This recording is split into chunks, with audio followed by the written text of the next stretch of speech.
Balitang makatotohanan, balitang mapagkakatiwalaan, balitang may paggagamitan. Skip the scroll and stream at every 36 news stream. Kasama si Justin Di sa neto makibalita, makialam, matuto at magdesisyon. Tama, magdesisyon ang tama Skip the scroll and stream at every 36 news stream. Kasama si Justin Di sa neto makibalita, makialam, matuto at magdesisyon na tama.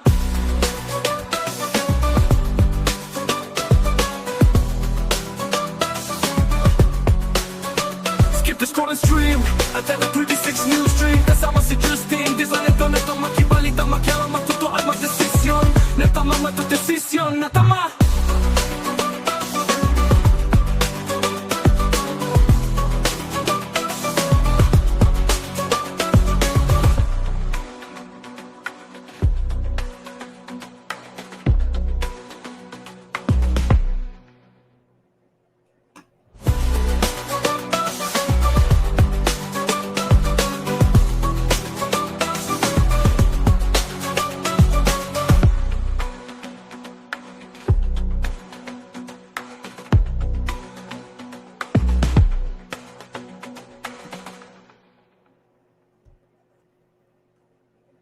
Balitang makatotohanan, balitang mapagkakatiwalaan, balitang may paggagamitan. Skip the scroll and stream at every 36 news stream. Kasama si Justin Di sa neto makibalita, makialam, matuto at magdesisyon. Tama, magdesisyon ang tama Skip the scroll and stream at every 36 news stream. Kasama si Justin Di sa neto makibalita, makialam, matuto at magdesisyon na tama.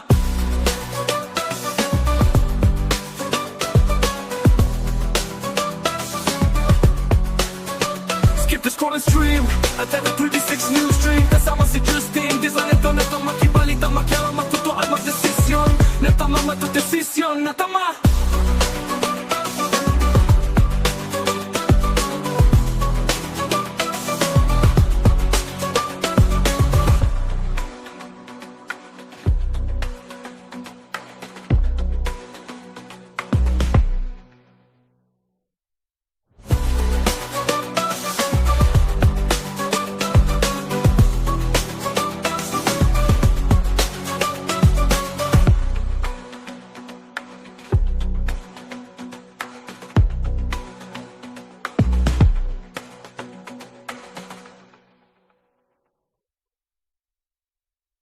Balitang makatotohanan, balitang mapagkakatiwalaan, balitang may paggagamitan. Skip the scroll and stream at every 36 news stream. Kasama si Justin Di sa neto makibalita, makialam, matuto at magdesisyon. Tama, magdesisyon ang tama Isang maulang Miyerkules po ng umaga, mga kabalaeng. At kumusta ho kayo? Welcome sa inyong paboritong programa tuwing alas 10 ng umaga. Ito po ang CLTV 36 News Stream.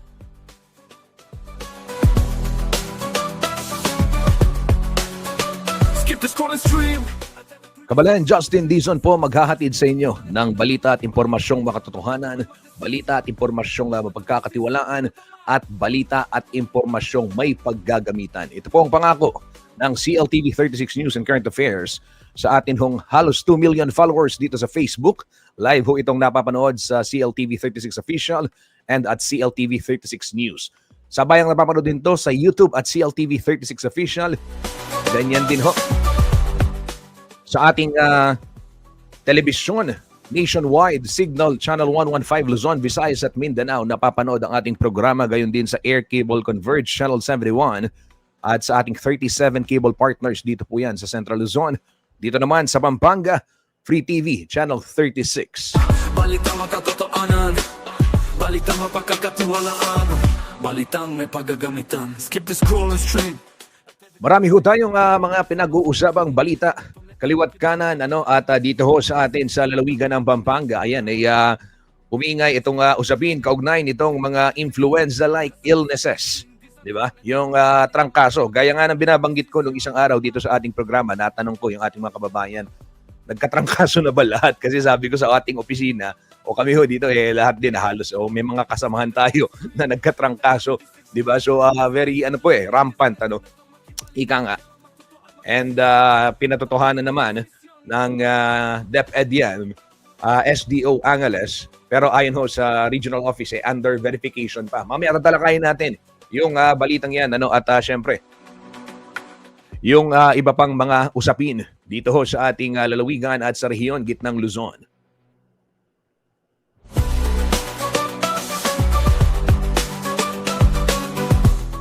For the meantime, balitang may paggagamitan muna, silipin muna natin itong kondisyon ng mga kalsada sa iba't ibang bahagi po ng rehiyon at yung mga patungong Metro Manila. Ito po, traffic situation muna sa North Luzon Expressway. Hatid po sa atin ng NLEX Corporation. Ito ho mga kabalen. Balitang mapagkakatiwalaan, balitang may paggagamitan. Skip the scroll and stream at every 36 news stream. Kasama si Justin Giza, neto makibalita, makialam, matuto at magdesisyon. Tama, matudesisyon ang tama. Para ho sa mga babiyahe ngayon, patungong Metro Manila, sitwasyon ho sa Balintawak Toll Plaza, wala ho masyadong problema dyan. Walang pila ng mga sasakyan palabas o yung sa may Toll Plaza. No? Same scenario din yung northbound lane dyan sa may Balintawak. Magaan din ang daloy ng trapiko. Samantala dito ho sa Valenzuela, kung kayo ho'y manggagaling sa ating rehiyon, gitnang Luzon at patungo ho ng Metro Manila, asahan yung build up ng traffic dyan sa may area ng Valenzuela Interchange. Sa Mindanao Toll Plaza naman, kung kayo ho'y galing dito sa Central Luzon at palabas ng Mindanao Toll Plaza, abay asahan ho ninyo yung pila rin ng mga sasakyan dyan dahil ongoing yung road construction. Samantala sa bahagi naman ng may Kawayan, Bulacan, magkabilang linya, fast moving. Do makapal ho yung volume ng mga sasakyan. Ingat ho sa mga biyahero, lalo na ngayong maulan ang panahon. Ganyan din ang senaryo sa Bocaue Toll Plaza. Kung kayo po'y palabas naman dyan sa Bocaue Toll Plaza, ay wala rin masyadong pila. Maluwag din ang sitwasyon dito ho sa may northbound lane ng Bocaue Toll Plaza patungo ho ng ibang bahagi ng rehiyon gitnang Luzon. Yung kanina sa Balintawak, yung patungo pala ng NLEX o yung papasok ng NLEX, yun ang walang pila halos. And yung approaching Metro Manila ay maluwag din ang sitwasyon dyan sa area na yan. Makibalita, makialam, matuto at magdesisyon na tama.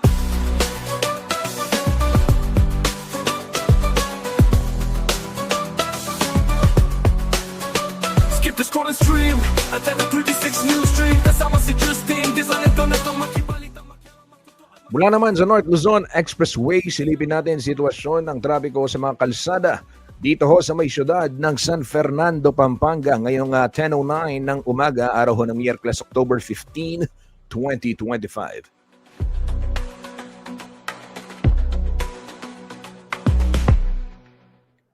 Dito muna ho tayo sa gawing itaas, yung 1, 2, 3, and 4, and 5. Yung first row, ika nga. Ang inyong nakikita, yung box 1, yan ho yung area ng Del Rosario traffic light. And as you can see, ayan, moderate traffic, gawa ho ng syempre, yung stop and go. Dahil kailangan sumunod sa traffic light. But nevertheless, maluwag din ang sitwasyon pag naandar na yan.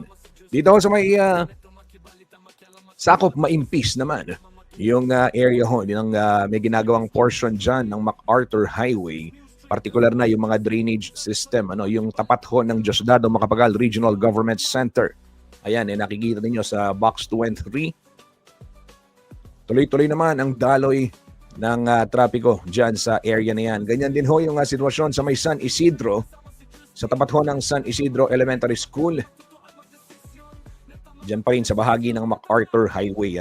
Pagdating ho ng Barangay Dolores, light traffic pa din ang sitwasyon sa mga oras na ito. Ganyan din dyan sa may Makabakle. Usually ho, may moderate traffic dyan sa area ng Makabakle, Dolores, sa tapat ho ng JBL. Pero ngayon nakikita natin, maluwag naman yung sitwasyon dyan sa kalsada, dyan ho sa tapat ng JBL. Dito ho sa may Palawe at Santo Niño, San Juan, abay light traffic din ang sitwasyon. Ganyan din ho ang senaryo sa Jose Abad Santos Avenue portion na sakop ho ng syudad ng San Fernando, Pampanga. Balitang makatotoanan, balitang mapagkakatiwalaan, balitang may paggagamitan. Skip the scroll and stream at every 36 news stream. Kasama si Justin Giza, neto makibalita, makialam, matuto at magdesisyon. Tama, matudesisyon ang tama. Skip the scroll and stream at TV36 News Stream. Kasama si Justin, di sa neto makibalita, matyala matuto at magdesisyon na tama.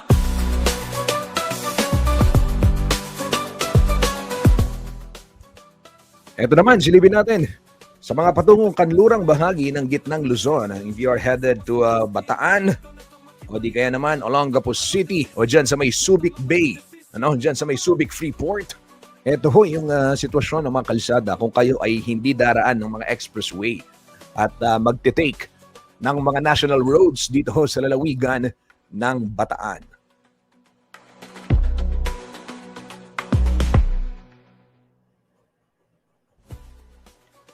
Maluwag ho ang kalsada dyan sa may Orani portion at dyan din sa may Samal, Bataan, light traffic, Abukay, same scenario. Maluwag ho ang kalsada, light traffic din sa may area ng Balanga, Alauli Crossing, at dyan sa may Rotary Balanga, light traffic din ho. Paalala ho sa mga babiyahe sa Bataan, mahigpit na ipinatutupad itong speed limit. Balitang may paggagamitan. Skip the scroll and stream.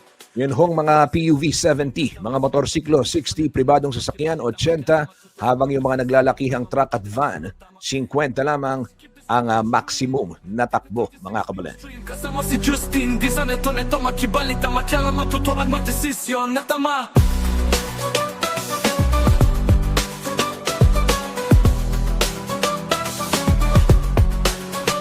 Skip the scroll and stream at TV36 News Stream. Kasama si Justin, di sa neto makibalita, makyala matuto at magdesisyon na tama, matudesisyon na tama. Sa oras na ito, alamin naman ho natin ang magiging taya ng panahon sa mga darating na oras at darating na araw. Narito pong latest weather report mula ho sa DOST Pag-asa. Magandang umaga po sa ating lahat. Narito ang ating weather update para sa araw ng Miyerkules, October 15, 2025. Discuss po muna natin itong ating satellite imagery. Sa ngayon, patuloy ang pag-iral ng easterlies or yung mainit at malinsangan na hangin na nanggagaling sa dagat Pasipiko dito sa may Central Luzon, Southern Luzon at buong Visayas.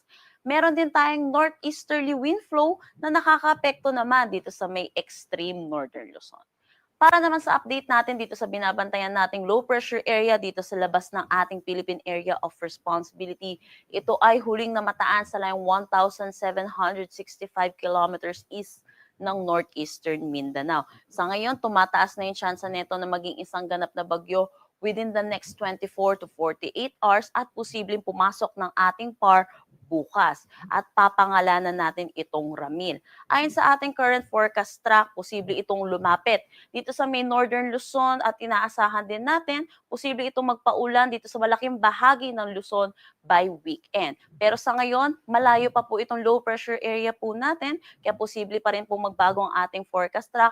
Patuloy natin itong i-monitor, kaya mag-antabay tayo sa mga nilalabas na updates ng Pag-asa. Para sa magiging panahon natin ngayong araw dito sa Luzon, dulot pa rin ng easterlies, malaking bahagi ng Luzon, particularly dito sa may Metro Manila, Calabarzon, Bicol Region, Marinduque, Oriental Mindoro, kasama na ang Isabela, Aurora, Bulacan, pati na rin ang Nueva Ecija ay makakaranas ng maulap na papawirin na may mga kalat-kalat na pag-ulan. Para naman dito sa may Batanes, Cagayan, Apayao at Ilocos Norte, dulot ng northeasterly wind flow, makakaranas sila ng bahagya hanggang sa maulap na papawirin na may mga isolated light rains.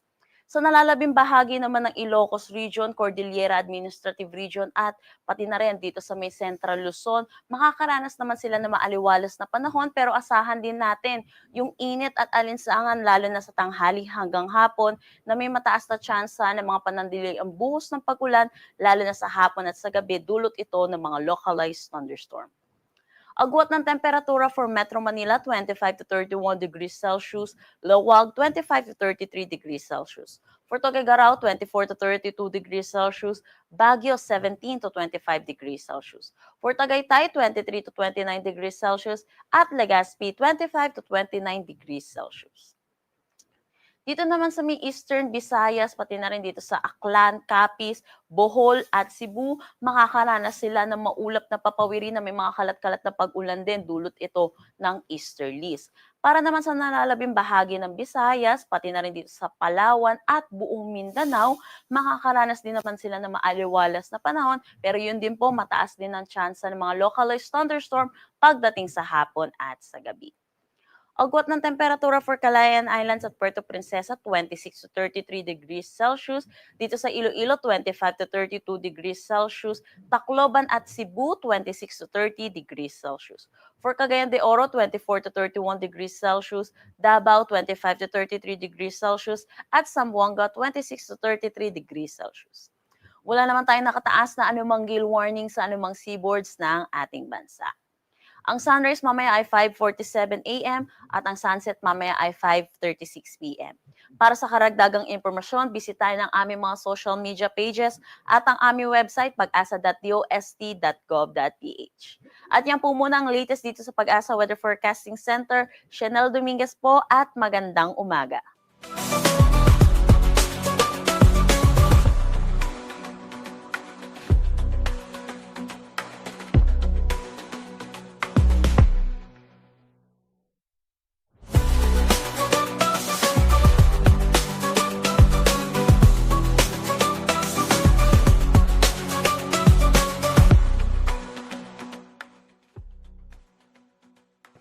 Maraming salamat, Chanel Dominguez ng DOST Pag-asa para sa ulat panahon. Yan ho mga kabalen, ha? Asahan yung kalat-kalat na pag-uulan pa rin. Ano? Pero dito sa Central Luzon, malaking bahagi, maliban na lamang sa Nueva Ecija na banggit na Bulacan and Aurora, asahan ho yung mga pag-uulan talaga. Pero dito sa ibang bahagi ng ating rehiyon, gitnang Luzon, abay, mamaya raw, mararanasan yung maalinsangang panahon. Pero expected pa rin yung localized thunderstorm pagdating ng hapon o gabi. Kaya naman make sure may dala kayong payong kasi pananggayan sa init ng araw, sa sikat ng araw, panangga rin yan sa ulan, di ba? Kaya natawa ako kasi hindi ko ma-appreciate yung payong transparent, di ba? Naalala niyo yun, yung minausong payong na transparent. Maganda cute, pero pang-ulan lang, hindi pwedeng pang-araw kasi transparent ka. So mainitan ka pa rin. Bumili ho kayo hindi transparent. Bilhin nyo na yung dual purpose. Yan ho mga kabalen, ang latest kaugnay naman ng ulat panahon.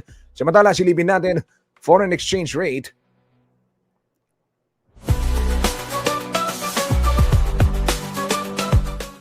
Nagsara po ang palitan ng piso kontra dolyar nitong October 14, araw ho ng Martes sa 58 pesos 21 centavos.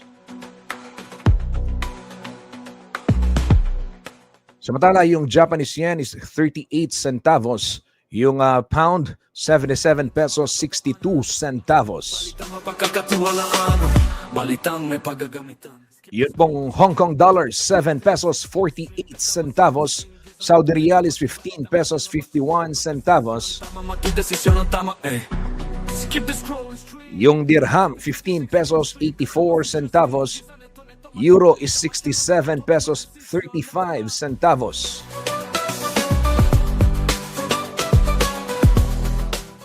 Yung Korean won, 04 centavos at Chinese yuan, 8 pesos 15 centavos.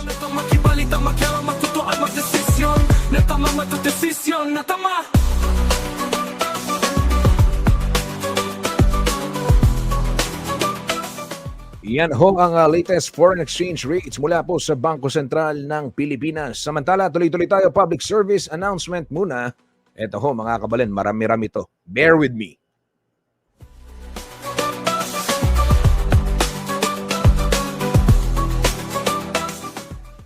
Wala hong kuryente ngayon. Kaninang alas 8 ng umaga nagsimula hanggang alas 4 ng hapon dyan ho sa may Barangay Jose Abad Santos Avenue sa Avenue tuloy. Barangay Jose Abad Santos. Yan. Pag nabagit kayo Jose Abad Santos, parang automatic yung avenue. Barangay Jose Abad Santos, Guagua, Pampanga. Okay, maliban ho sa portions of 1 and 2. Yung mula ho sa may Queen Steel House, yan. Exempted yan sa naturang power interruption. At TV36 News Stream, kasama si Justin. Di sa neto makibalita, makialam matutuan magdesisyon. Apektado rin ang nasabing scheduled power interruption na nagsimula ho kanina alas 8 ng umaga at tatagal hanggang alas 4 ng hapon. Ito pong Barangay Rizal, Purok 3, 4, and 6 at Barangay Maquiapo. Diyan pa rin sa Guagua, Pampanga. Dahil ho yan sa operating ng primary line ng Pelco 2. Affected din sa nasabing scheduled power interruption until 4 p.m. today, Barangay Don Ignacio Dimson at San Roque Dao, dyan naman sa Lubao, Pampanga.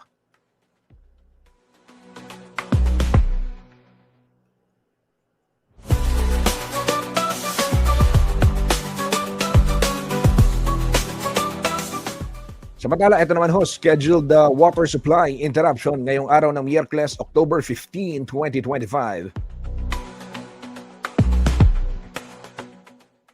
Mawawalan ho ng supply ng tubig mamayang alauna ng hapon hanggang alas 4:30 ng hapon dyan sa may Barangay Santa Cruz, Lubao, Pampanga. Balitang may paggagamitan. Skip the scroll and stream. Dahil ho yan sa gagawing flushing activities ng Prime Water. Skip the scroll and stream. At TV36 News Stream. Kasama si Justin. Disa neto makibalita makialam matuto at magdesisyon na tama.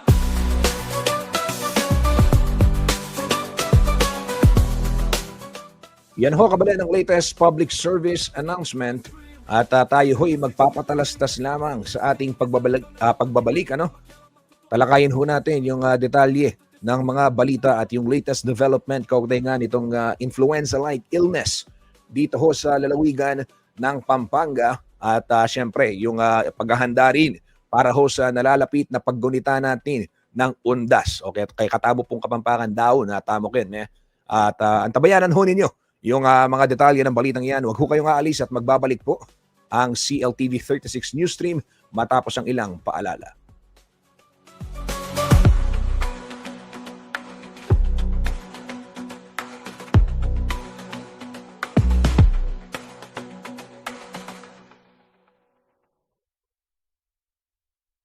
Balitang makatotoanan. Balitang mapagkakatiwalaan. Balitang may paggagamitan. Skip the scroll and stream. At TV36 News Stream. Kasama si Justin. Disa neto makibalita makialam matuto at magdesisyon. Tama makidesisyon ang tama Skip the scroll and stream. At TV36 News Stream. Kasama si Justin. Disa neto makibalita makialam matuto at magdesisyon na tama.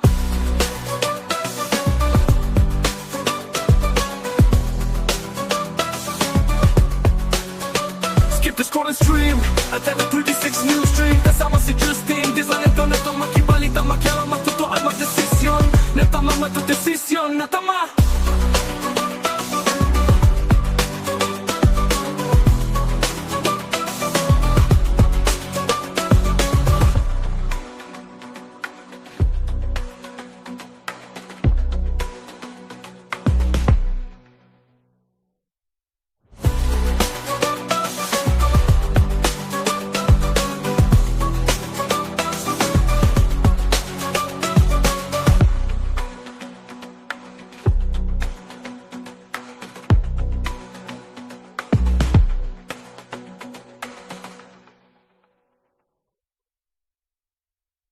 Balitang makatotoanan. Balitang mapagkakatiwalaan.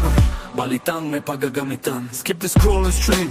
At TV36 News Stream. Kasama si Justin. Disa neto makibalita makialam matuto at magdesisyon. Tama makidesisyon ang tama Skip the scroll and stream. At TV36 News Stream. Kasama si Justin. Disa neto makibalita makialam matuto at magdesisyon na tama.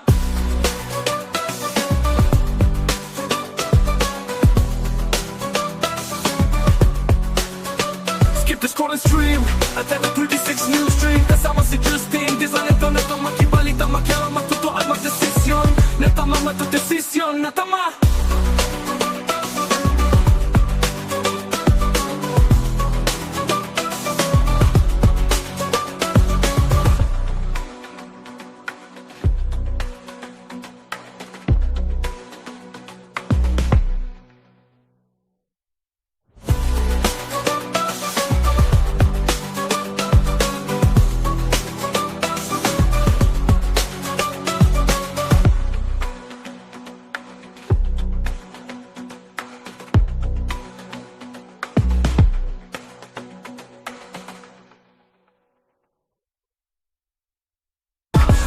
mga katotohanan, balitang mapagkakatiwalaan, balitang may paggagamitan. Skip the scroll and stream at every 36 news stream, kasama si Justin. Di sa neto makibalita, makialam, matuto at magdesisyon. Tama magdesisyon ang tama Skip the scroll and stream at every 36 news stream, kasama si Justin. Di sa neto makibalita, makialam, matuto at magdesisyon na tama.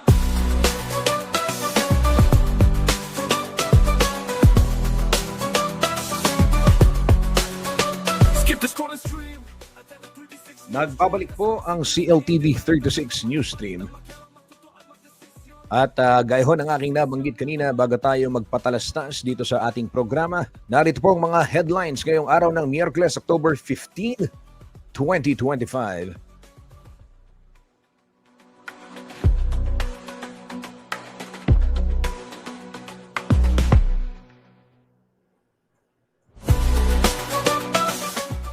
Ito ho mga kabalen, simulan muna natin dito ho sa mainit na usapin. Yun hong concern ng marami sa ating maraming mga magulang at gayon na rin mga mag-aaral at mga teachers din. Ito ho mga kabalen ay kinumpirma po ng Department of Education Schools Division Office ng Angeles City na umabot nga sa mahigit 9,000 students at teaching personnel ang tinamaan po ng tinatawag na influenza-like illness o yung ILI kung tawagin. Ayon ho kay Doktora Donna May Batul, ang Medical Officer 3 ng Angeles City DepEd SDO, ay ito pong totoong may surge at pagtataas ng kaso sa mga pampublikong paaralan sa lungsod. Si Dr. Batul po yung School Health and Nutrition o yung miyembro po ng School Health and Nutrition Section ng SDO Angeles. Ipinaliwanag din ho ni Dr. Batul sa CLTV 36 News yung dahilan ng serye ng hawaan ng influenza-like illness sa mga pampublikong paaralan. Alarming daw yung mabilis na pagtaas ng kaso. Kaya hinihikayat yung mga magulang at estudyante na wag munang pumasok ng paaralan kung may sintomas ng sipon o di kaya naman lagnat upang maiwasan ho yung mas malawak na pagkalat ng sakit. Patuloy naman ho yung pagsubaybay at pakikipag-ugnayan ng DepEd sa local health authorities para masiguro yung kaligtasan ng mga estudyante at mga ibang school personnel.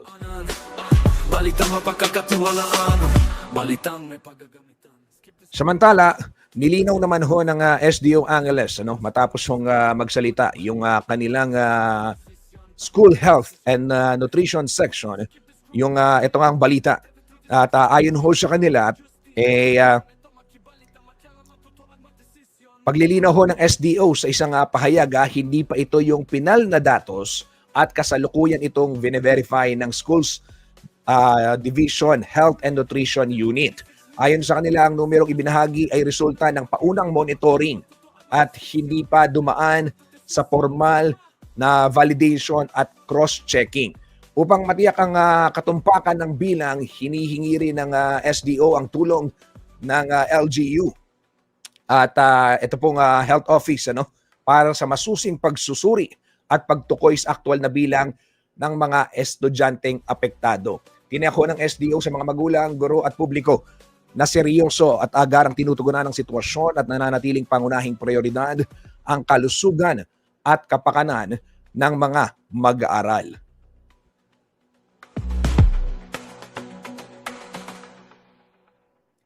Ito ho mga kabalen, nabanggit nung kanilang ground officer, nung kanilang medical officer sa SDO Angeles na yung na-document nilang influenza-like illnesses ay nasa 9,000 plus. Mahigit 9,000 pinagsamang mga estudyante at mga guro, school personnel kung tawagin. Matapos hong mailabas ang balita ng CLTV 36 News, naglabas naman ng statement itong SDO Angeles na sinasabi nila, vine-verify pa nila yung datos na ibinigay ng kanilang medical officer at para daw matiyak yung aktual na bilang. Tatahimik si Kuya Justin. Hindi, ito, ganito lang ho ito mga kabalen. At simple lang simple lang.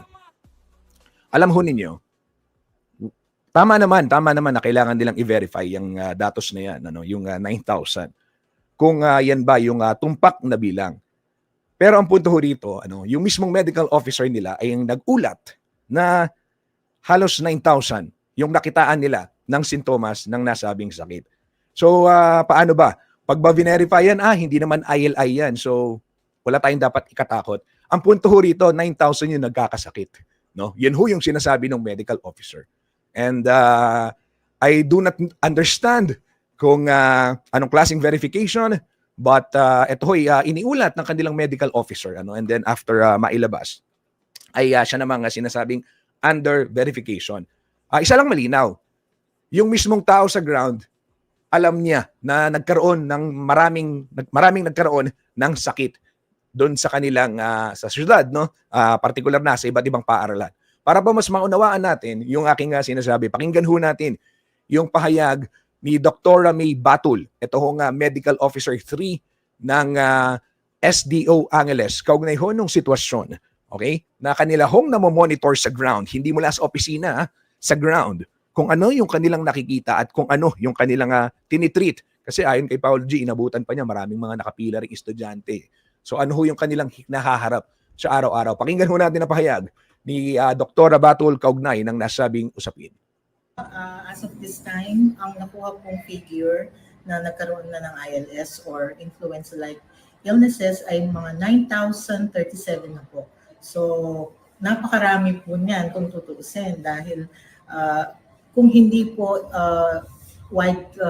widespread epidemic, usually mga iilan lang. Pero ngayon po, talagang sunod-sunod po ang pagdami ng ating cases ng ILS. Mm-hmm. Sa mga schools po yan, galing po ang mga data namin sa mga lahat ng schools ng SDO Angeles. So hiwalay pa po yung records na nakukuha ng DOH? Ay, opo. Iba pa po yun. So ang amin po, ang aming concern ay ang mga estudyante at mga kawani or employees ng Department of Education. So sila po ang minomonitor namin sa mga nagkakaroon ng mga influenza-like illness. For sure, Doc, hindi lang po yun. Doon po sa numero ho na 9,000, kasama ho ba yung mga teaching personnel doon o mga estudyante pa lang?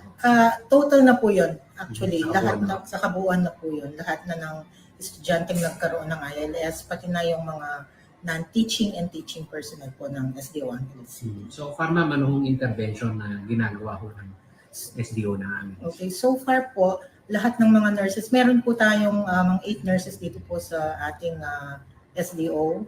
So lahat po sila ay pumupunta sa lahat ng mga schools, minomonitor yung mga nagkakaroon ng ILS or influenza-like illnesses. Ini-inform, minsan po kasi pumapasok ang mga bata kahit po may nararamdaman. Hindi nila minsan sinasabi sa magulang. So papasok po sila. Pag nag-check up po yung mga nurses, doon lang nila malalaman na meron palang symptoms sa mga bata. So ang gagawin ng mga nurses, i-inform yung advisor para ma-inform din yung mga guardian or mga parents ng mga batang may symptoms. So ang gagawin, habang wala yung mga parents, i-isolate muna sila. Ilalagay sa isang room na sila lang. Ganon din po ang ginagawa sa mga teaching and teaching personnel sa mga schools natin or sa mga offices. Doc, sabi ng DOH, last year kung kukumpara yung data, talagang bumaba, nasa decreasing nga daw eh. Ano, sa kabuuan ko yun sa Pilipinas. Pero dito ho sa mismong binabantayan ho ninyo, sa SDO ng Angeles, bumaba ba kumpara last year o ngayon tinitignan pa lang natin, ina-assess pa natin yung data? Actually po, there is a surge talaga na tumaas ang mga cases natin.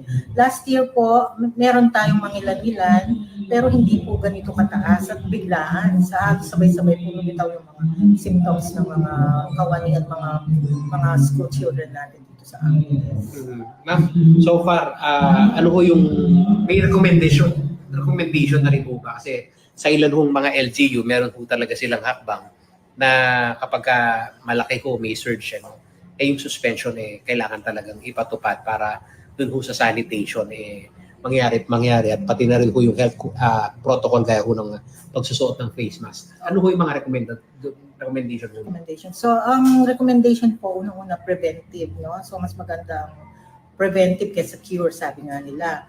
So, ang mga ina-advise po ng mga nurses natin at ako kapag pumupunta kami sa mga schools, i-reinforce nila ang paghuhugas ng kamay with soap and water. Kailangan, hindi po yung wash lang ng water, no? Tsaka may at least 20 seconds, no? Hindi yung pagkaano sa tubig, tapos na. Tapos pagsusuot din ng mask kung meron ng signs or symptoms nararamdaman yung mga bata or mga employees, personnel. Tapos may mga IEC materials or mga tarpaulin na nakastate doon yung mga kailangan gawin ng mga infected individuals o mga bata or teachers kapag meron na silang nararamdaman. At ganun din po kapag na isiwalat ng ating mga students na meron na silang symptoms, sasabihin sa teachers, usually i-isolate at pinasusundo ka agad sa magulang at i-advise na patingin na agad. Kasi marami rin pong complications ang influenza-like symptoms. So, yun ang ayaw nating mangyari. Yun, mga preventive measures talaga ang aming inuuna para hindi kumalat. Doc, so far, meron na ba kayong meeting na pag-usapan, lalo na din sa aking city, kung ano ho yung recommendation ho ninyo sa NGU? Opo, nag-usap-usap na po kami ng aming mga boss sa ating department. At katunayan, nagpalabas na po ng memorandum ang ating division kung ano ang dapat gawin kapag meron ng symptoms at kung ano ang mga sintomas na ine-expect ng mga bata o mga employees kapag meron na silang nararamdaman na ILS, kumbaga. So, sa mga magulang, Doc, anong maipapayo ho ninyo? Sa mga magulang, ang pinapayo po natin, huwag na pong papasukin yung mga anak nila kahit po kung minsan kasi kapag may exam, natatakot yung mga bata o yung mga magulang na huwag papasukin kahit may nararamdaman kasi takot silang ma-skip yung exam nila. Pero ang inaano po natin dito ay yung concern natin ay yung health ng bata. So kapag po may nararamdaman na kahit simple sipon lang, ina-advise namin ng mga magulang na huwag nang papasukin ng mga bata.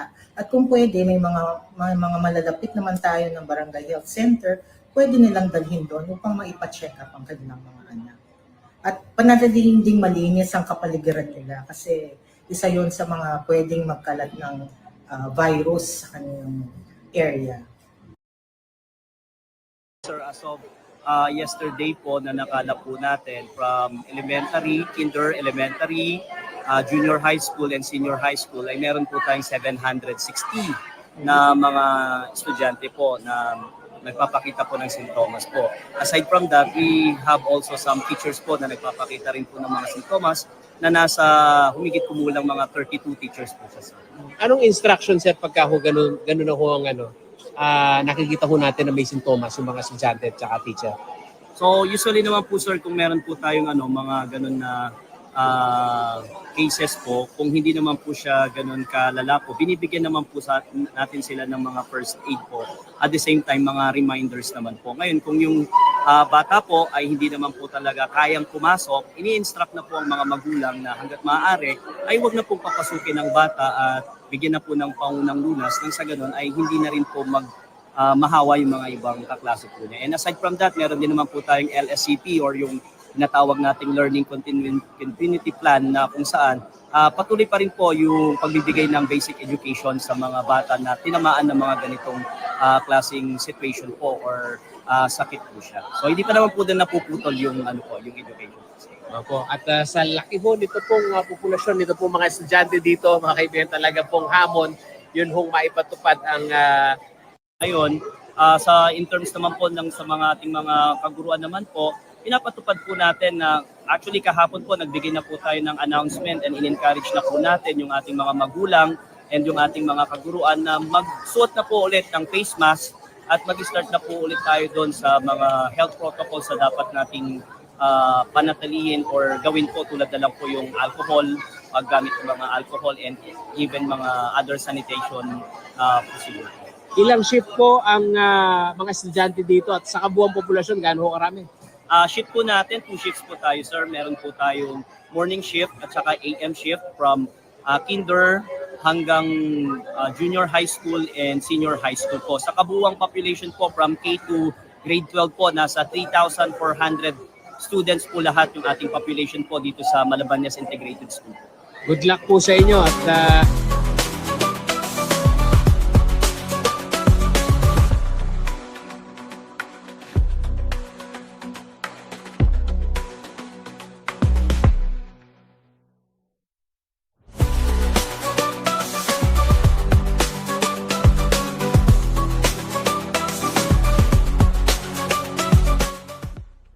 Yan ho mga kabalen, ating narinig yung tinig ni Dr. Batul at ni Sir Jomar Sampaga, ito hong head teacher ng Malabanyas Integrated School.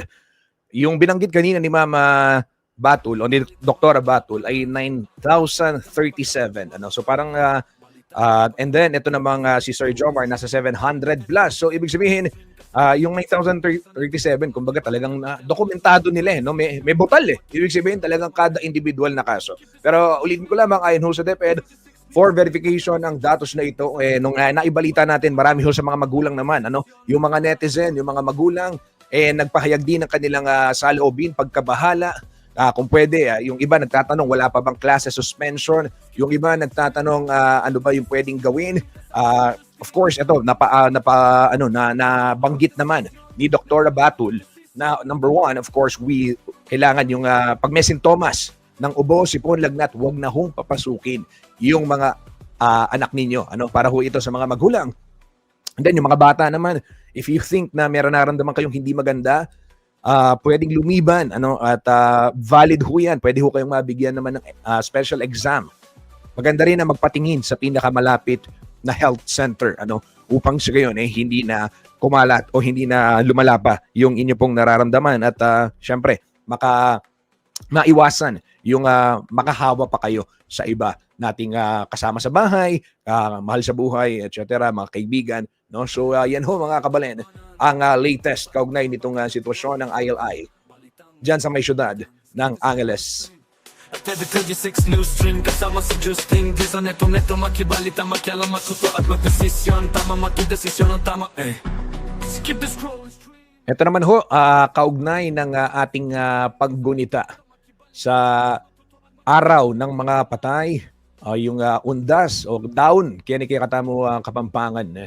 Atin pong bayong visiting schedule, magpapatupad ng bagong visiting schedule ito hong Good Shepherd Memorial Park sa darating pong undas. Base sa kanilang abiso, bukas ho yung gate ng Memorial Park simula ho alas 6 ng umaga hanggang 12 midnight para ho sa mga walk-in visitors October 31 hanggang November 2.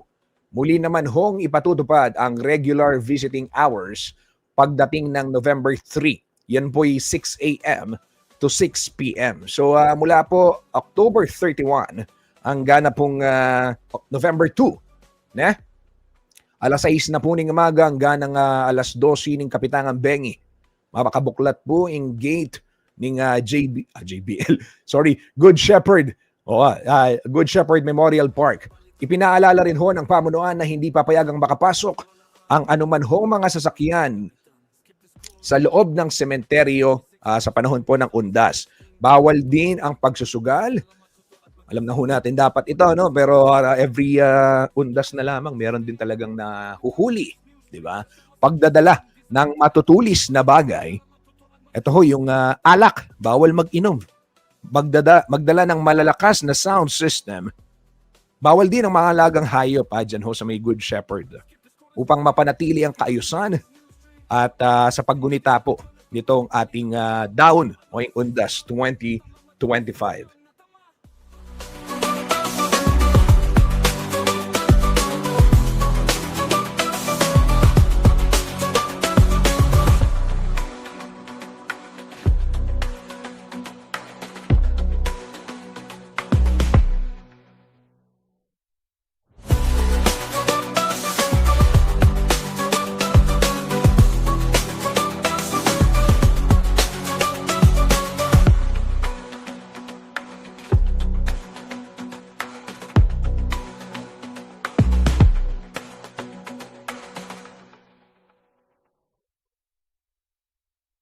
Balitang makatotohanan, balitang mapagkakatiwalaan, balitang may paggagamitan. Skip the scroll and stream at every 36 news stream kasama si Justin Di sa neto makibalita, makialam, matuto at magdesisyon. Tama, makidesisyon ang tama Skip the scroll and stream at every 36 news stream kasama si Justin Di sa neto makibalita, makialam, matuto at magdesisyon.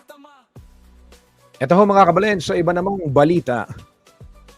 Lumalabas ho sa pinakabagong survey ng Social Weather Station o SWS na kalahati sa mga Pilipino ang naniniwalang dapat managot si dating Pangulong Rodrigo Duterte, yes mga kabalen, sa mga pagpatay na iniuugnay sa anti-illegal drug campaign sa panahon po ng kanyang pamumuno o ng kanyang administrasyon. Isinagawa hong commission survey mula September 24 to September 30, 2025 sa mahigit o sa 1,500 respondents gamit ho itong face-to-face interviews. Batay pa sa resulta ng survey, 50% ang sumasang-ayon na dapat managot si Duterte, 32% ang hindi naman pumabor. Yung 15% ay hindi pa decided o hindi pa tiyak kung may pananagutan ang dating presidente at 4% naman ho yung walang sagot. Pinakamataas po ang bilang ng mga sumusuporta sa pananagutan ni Duterte sa Visayas na nasa 54%, Metro Manila 53%, Balance Luzon 52% at Mindanao 39%. Lumabas po ang resulta ng survey kasunod ng desisyon ng International Criminal Court na tanggihan ang hiling ng kampo ni Duterte para sa interim release o pansamantalang paglaya ng dating Pangulo. Ayon ho sa ICC, mahalagang manatili sa kanilang kustodiya si Duterte upang matiyak na haharap siya sa paglilitis at maiwasan ang mga posibleng paghaharang sa investigasyon o di kaya na may pag-uulit ng mga krimen.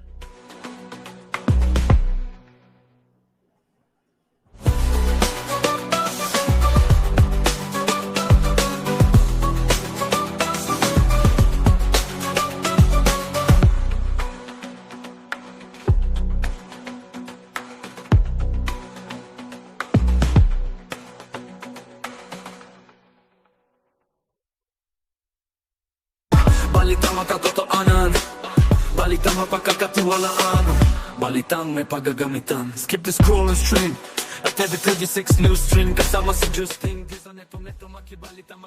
Ito naman ho kabalen sa ibang balita, balitang Pasko muna tayo. Abay, yun hong paborito nating dekorasyon tuwing Christmas season, etong parol. Naglabas na ho ng national standards, yung DTI, kaugnay nito. Layon ho nitong, number one, of course, tiyakin yung kaligtasan ng pagkaka-manufacture, pagkakagawa nitong mga parol. Tiyakin na alinsunod sila dun sa tamang wiring, alinsunod dun sa tamang voltahe, etc. Yung technical aspect. Nilinaw naman ho ng DTI na hindi ito makaka-apekto dun sa creativity ng mga parol artisans, And of course, yung mga parol makers natin dito ho sa Christmas capital, Ciudad San Fernando. Panoorin ho natin ang balita para ho sa mas ligtas na Christmas season. Ito ho yung layon ng Philippine National Standards on Parol. Isang makulay na programa ang inilunsad ng Department of Trade and Industry o DTI, Bureau of Philippine Standards, katuwang ang UL Standards and Engagement at DTI Pampanga. Ito ang Philippine National Standards o PNS on Parol na may temang Bright Traditions, Safe Celebrations ngayong Lunes, October 13, sa Orchid Gardens Resort Complex, City of San Fernando, Pampanga. Layon ng bagong pamantayan na tiyakin na ang mga parol na ginagawa at ibinebenta sa bansa ay ligtas at dekalidad, lalo na sa panahon ng Kapaskuhan. Nakasaad sa PNS ang mga alituntunin sa disenyo, materyales at electrical components upang maiwasan ang mga detektibong parol tulad ng mga may faulty wirings na maaaring magdulot ng aksidente. Ngayong may Philippine National Standards on Parol na, magiging masaya at festive pa nga ba ang Pasko lalo na dito sa Pampanga? Huwag mag-alala! Dahil hindi naman daw magbabago ang tradisyon dahil ang focus ng pamantayan ay ang quality at safety lamang din ng mga mamimili. Ang focus po ng Philippine National Standards dito sa parol natin is yung construction, which is yung tamang wiring, tamang ilaw at tamang pagdugtong ng mga wires natin. At yung design nito ay nasa creative choices ng ating mga manggagawa. Kung ano po yung tradition ng parol making natin at yung creative decisions ng ating mga parol makers, masusunod pa rin. Although, kapag may standards na, sinisiguro natin na safe ito at pag sinunod yung Philippine National Standards. Kaya para sa mga local at mga aspiring parol artisan, wala namang negatibong epekto sa kani-kaniyang pamamaraan sa paggawa ng parol ang PNS dahil muling binigyang diin ng DTI na voluntaryo at hindi sapilitan ang pagpapatupad ng naturang standard. Nasa pagpapasya ng mga manufacturer o parol makers kung susunod sila rito, ngunit hinihikayat ang mga ito na gawin ito bilang bahagi ng pagpapalakas sa kalidad ng produktong Pilipino. Sa pamamagitan ng pamantayang ito, mapapanatiling ligtas, maaasahan at tunay na tatak Pinoy ang mga parol at mapapataas pa ang kanilang kompetitibidad sa lokal at pandaigdigang merkado. Ito po ay voluntaryo na sinasalihan ng ating mga parol makers. Ito po ay tatak ng safety ng ating mga parol at maari itong magbukas ng merkado sa iba-ibang bansa natin. At may pagmamalaki ito ng mga parol makers natin na safe at maayos gamitin ang ating mga parol. Upang mas lalong maintindihan ng mga lumahok sa programa ang punto ng pagkakaroon ng standard sa parol, tinalakay ng programa ang Small Business Corporation o SB Corp na nag-aalok ng financing programs o pautang para matulungan ang mga parol makers at maliliit na negosyante. Pinag-usapan din ng DTI Design Center of the Philippines o DCP na nagbibigay ng design innovation services upang mapaganda at mapataas ang marketability ng parol at DTI Export Marketing Bureau o EMB na nagpapakilala ng mga programa at oportunidad para maipasok ang mga produktong Pilipino, partikular ang parol sa world trade industry. So we have to number one, we have to understand that standards. How do we take the root of a standard through existing international standards? Right, so where we have a standard which is relevant to the Philippines, right? So then after that, we also have to understand that standard is not a one-size-fit-all solution. So there is a need to have some local modification so that it can work in different countries and different cities. Like Paro is a good example, right, where we use the existing international standard and incorporate inputs from local makers. Itinuturing ng DTI na isang kasaysayan ng paglulunsad dahil ito ang unang pagkakataong nabigyan ng opisyal na pambansang pamantayan ang tradisyonal na simbolo ng Pasko sa Pilipinas upang mas makilala ang magaganda at iba't ibang hugis ng ating parol sa pandaigdigang merkado. Rainiela Tugay, CLTV 36 News. 6 News Stream, kasama si Justin. Di sa neto makibalita, matyala matuto at magdesisyon na tama.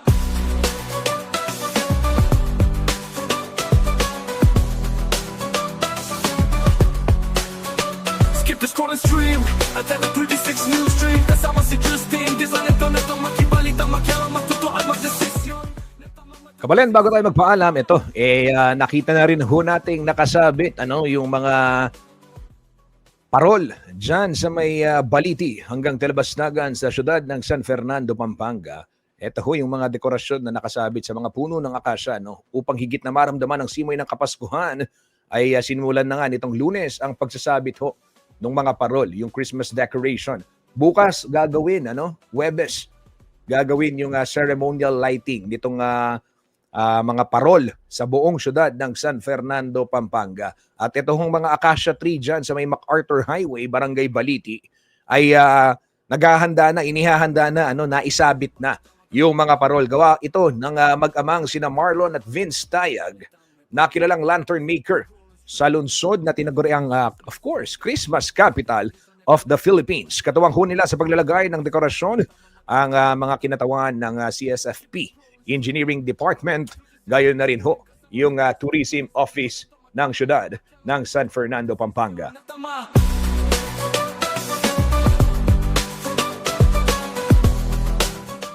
Kabalen, 10:56 na ng umaga at ako po'y magpapaalam na. Maraming salamat sa lahat ng tumutok dito sa ating programang CLTV 36 News Stream. Antabayanan ho mamayang alas 12 ng tanghali itong Pasada Balita kasama si JM De Jesus at syempre mga kabalen, ito hong CLTV 36 News mamaya ho yan alas 6 ng gabi. Tuloy-tuloy ang ating pagbabalita. I-follow lamang itong ating social media page at CLTV 36 News para ho manatiling updated sa mga kaganapan dito ho sa loob at labas ng lalawigang Kapampangan at rehiyong Gitnang Luzon. Para ho sa balitang mapagkakatiwalaan, balitang makatotohanan at may paggagamitan, Justin Dizon po ng CLTV 36 News. Maraming salamat po. Makatotohanan, balitang mapagkakatiwalaan, balitang may paggagamitan. Skip the scroll and stream at every 36 news stream. Kasama si Justin Dizon, neto makibalita, makialam, matuto at magdesisyon. Tama, magdesisyon ang tama Skip the scroll and stream at every 36 news stream. Kasama si Justin